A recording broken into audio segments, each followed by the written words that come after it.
ವತಿಯಿಂದ ಇವತ್ತು ಕನ್ನಂಜ ಮಾಲಿಂಗೇಶ್ವರ ದೇವಸ್ಥಾನದಲ್ಲಿ ಪ್ರಿಯಾಳ ಅಭಿಷೇಕದ ಪ್ರಾರ್ಥನೆಯನ್ನು ಸಲ್ಲಿಸುವ ಕಾರ್ಯಕ್ರಮ ಹಮ್ಮಿಕೊಂಡಾಗಿದೆ. ನಿನ್ನೆ ಸಾಯಂಕಾಲ ಸಂಕಲ್ಪದೊಂದಿಗೆ ಈ ಕಾರ್ಯಕ್ರಮ ನಿಗದಿ ಮಾಡಿತ್ತು.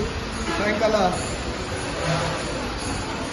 6:30 ಗಂಟೆಗೆ ಪ್ರಿಯಾಳ ಅಭಿಷೇಕ ದೇವಸ್ಥಾನದ ಅರ್ಚಕರ ನೇತೃತ್ವದಲ್ಲಿ ಜರುಗಿತ್ತು. ಈಗಾಗಲೇ ನಮ್ಮ ಜಿಲ್ಲೆ ಇರ್ಬೋದು, ರಾಜ್ಯ ಎದುರಿಸಿರುವಂಥ ಈ ಬರದ ಪರಿಸ್ಥಿತಿಯನ್ನು ಎದುರಿಸಿಕೊಂಡು ಸೂಕ್ತ ಸಮಯದಲ್ಲಿ ಮಳೆ ಆಗಬೇಕು, ಆ ಮಳೆ ಮೂಲಕ ಬೆಳೆ ಆಗಬೇಕು, ಲೋಕ ಕಲ್ಯಾಣ ಆಗಬೇಕು ದೃಷ್ಟಿಯಲ್ಲಿ ಈ ಕಾರ್ಯಕ್ರಮ ಹಮ್ಮಿಕೊಂಡಿತ್ತು. ಖಂಡಿತವಾಗಿಯೂ ಕನ್ನಂಜ ಮಾಲಿಂಗೇಶ್ವರ ದೇವಸ್ಥಾನ ಇತಿಹಾಸ ಪ್ರಸಿದ್ಧಿ ಇರುವಂಥ ದೇವಸ್ಥಾನ.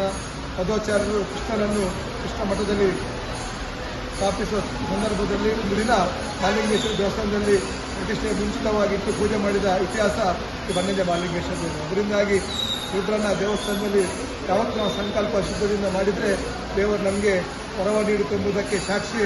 ನಿನ್ನೆ ಸಂಕಲ್ಪದ ಮೂಲಕ ಇವತ್ತು ಒಳ್ಳೆಯ ಮಳೆಯಾಗಿದೆ. ಕೇವಲ ಉಡುಪಿ ಮತ್ತು ಕರಾವಳಿ ಉದ್ದಾಗಲಕ್ಕೂ ದೇವರ ಅನುಗ್ರಹ ಪ್ರಾಪ್ತಿಯಾಗಿದೆ ಅಂತ ನಾವು ಭಾವಿಸ್ತೇವೆ. ಇವತ್ತಿನ ದಿನದಲ್ಲಿ ಇವತ್ತು ಆಸ್ತಿಕ ಬಂಧುಗಳು ದೇವರ ಹೆಸರಿನಲ್ಲಿ ನಮ್ಮ ಸ್ವಾರ್ಥಕ್ಕಾಗಿ ದೇವರ ಹೆಸರಿಟ್ಕೊಂಡು ಪ್ರಚಾರ ಮಾಡುವಂಥ ಸಂದರ್ಭ.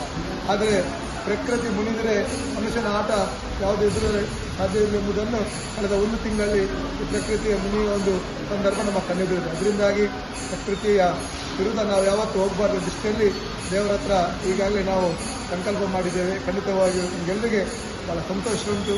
ಏಕೆಂದರೆ ನಮ್ಮ ಸಂಕಲ್ಪ ಶುದ್ಧದಿಂದ ಇವತ್ತು ಒಳ್ಳೆಯ ಮಳೆಯಾಗಿದೆ. ಖಂಡಿತವಾಗಿಯೂ ಇಡೀ ರಾಜ್ಯದಾದ್ಯಂತ ಒಳ್ಳೆಯ ಮಳೆಯಾಗಲಿ, ಇನ್ನು ಬೆಳೆಯಾಗಲಿ, ಲೋಕ ಕಲ್ಯಾಣ ಆಗಲಿ, ಇನ್ನು ರಾಷ್ಟ್ರ ನಿರ್ಮಾಣ ಆಗಲಿ ಅಂತ ಈಗಾಗಲೇ ದೇವರ ಹತ್ರ ನಾವು ಪ್ರಾರ್ಥಿಸಿದ್ದೇವೆ. ಅದೇ ರೀತಿ ಪ್ರಕೃತಿಯ ವಿರುದ್ಧ ಹೋಗುವವರಿಗೂ ಕೂಡ ದೇವರು ಒಳ್ಳೆಯ ಬುದ್ಧಿಯನ್ನು ಕೊಡಿ, ನಮಗಿಂತ ದೇವರಿಗಿಂತ ನಾವು ದೊಡ್ಡವರು ಎಂಬುವವರಿಗೂ ಕೂಡ ಅವರಿಗೆ ಆ ತಿಳುವಳಿಕೆಯ ಒಂದು ವಿಚಾರವನ್ನು ತಿಳಿಸುವಂಥದ್ದಾಗಲಿ ಅಂತ ದೇವರ ಹತ್ರ ಪ್ರಾರ್ಥಿಸ್ತೀವಿ.